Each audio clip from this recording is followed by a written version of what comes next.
Assalamualaikum warahmatullahi wabarakatuh. Yang terhormat Ibu Eka Marianti, SEMM, selaku dosen mata kuliah Manajemen Sumber Daya Manusia, dan yang terhormat teman-teman semuanya. Puji syukur kehadirat Tuhan yang telah membawa kita sehingga kita dapat berkumpul hadir pada pertemuan dan diskusi kali ini.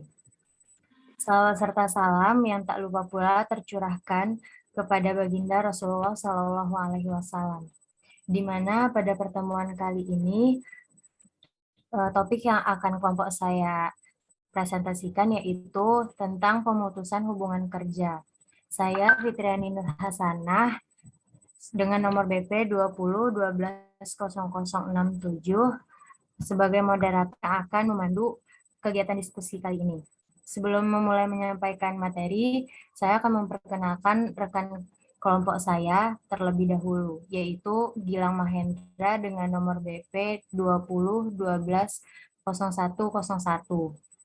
Langsung saja kita masuk ke materi pertama yang akan disampaikan oleh Gilang. Kepada Gilang dipersilakan. Baiklah teman-teman semua, saya akan membacakan hasil kelompok kami. Yang pertama, pengertian pemutusan hubungan kerja atau PHK. Berakhirnya atau berhentinya hubungan kerja antara karyawan dengan organisasi. Artinya pemutusan hubungan kerja terjadi setelah karyawan diterima oleh organisasi keluar atau dikeluarkan. Alasan-alasan pemutusan hubungan kerja: alasan pribadi pegawai tertentu, pegawai dikenakan sanksi disiplin yang sifatnya berat, faktor ekonomi seperti resesi, depresi, dan sebagainya. Kebijakan organisasi untuk mengurangi kegiatan jumlah pegawai yang dibutuhkan. Dalam PP nomor 32 tahun 1979 dijelaskan bahwa pemberhentian PNS dapat diklarifikasikan sebagai berikut. 1. Atasan permintaan sendiri. Karena mencapai batas usia, karena adanya penyederhanaan organisasi, karena melakukan pelanggaran atau tindakan pidana atau penyelewangan, karena tidak cakap jasmani atau rohani, karena meninggalkan tugas, karena meninggal dunia atau hilang, karena hal lain-lain. Jenis-jenis pemutusan hubungan kerja. 1. Pemberhentian normal. 2. Pemberhentian tidak atas permintaan sendiri. Penjelasan pemberhentian normal. Apabila seseorang tidak lagi bekerja pada organisasi, seperti berhenti karena atas permintaan sendiri, berhenti karena sudah mencapai usia pensiun, dan karena meninggal dunia. Pemberhentian tidak atas permintaan sendiri dapat terjadi karena 2 penyebab.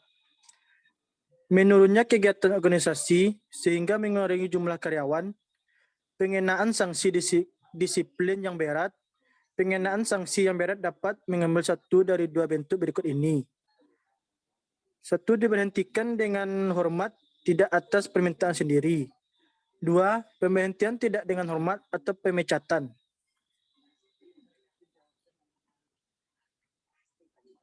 Bentuk pelanggaran sanksi berat: ketidakjujuran, perilaku negatif yang merusak citra organisasi, dijatuhi hukuman penjara oleh pengadilan yang mempunyai kegiatan hukum.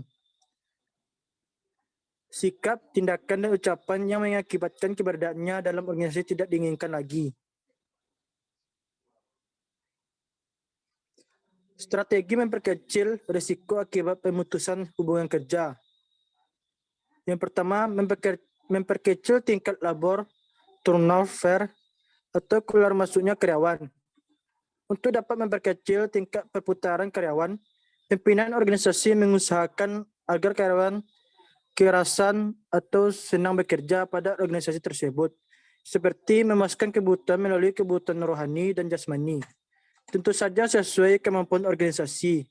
2. Memberikan gaji atau upah yang cukup, memperhatikan lingkungan kerja, memberikan penghargaan, menjaga ketenaga kerjaan. 3. Seleksi yang lebih ketat dan transparan. 4. Melakukan uji coba untuk melihat kedisiplinan kerja, kemampuan dan keterampilan calon karyawan, misalnya 3 bulan sebelum diangkat menjadi karyawan tetap. Pengusaha sebaiknya tidak diperkenakan melakukan pemutusan hubungan kerja dengan alasan 1. Pekerja atau buruh berhalangan masuk kerja karena sakit menurut keterangan dokter selama waktu tidak melampaui 12 bulan secara terus-menerus. 2. Untuk selanjutnya dijelaskan lebih dalam tentang keadaan sakit terus-menerus meliputi sakit menahun atau berkepanjangan sehingga tidak dapat menjalankan pekerjaan secara terus-menerus. Setelah sakit lama, kemudian masuk bekerja kembali, tetapi tidak lebih dari 4 minggu kemudian sakit kembali. 3. Pekerja atau buruh menjalankan ibadah yang diperintahkan agamanya. 4. Pekerja atau buruh menikah. 5. Pekerja atau buruh perempuan hamil melahirkan, gugur kandungan atau menyusui bayinya. 6.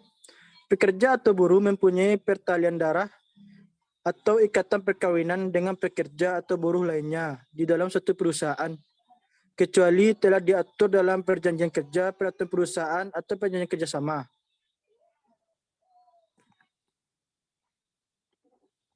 7.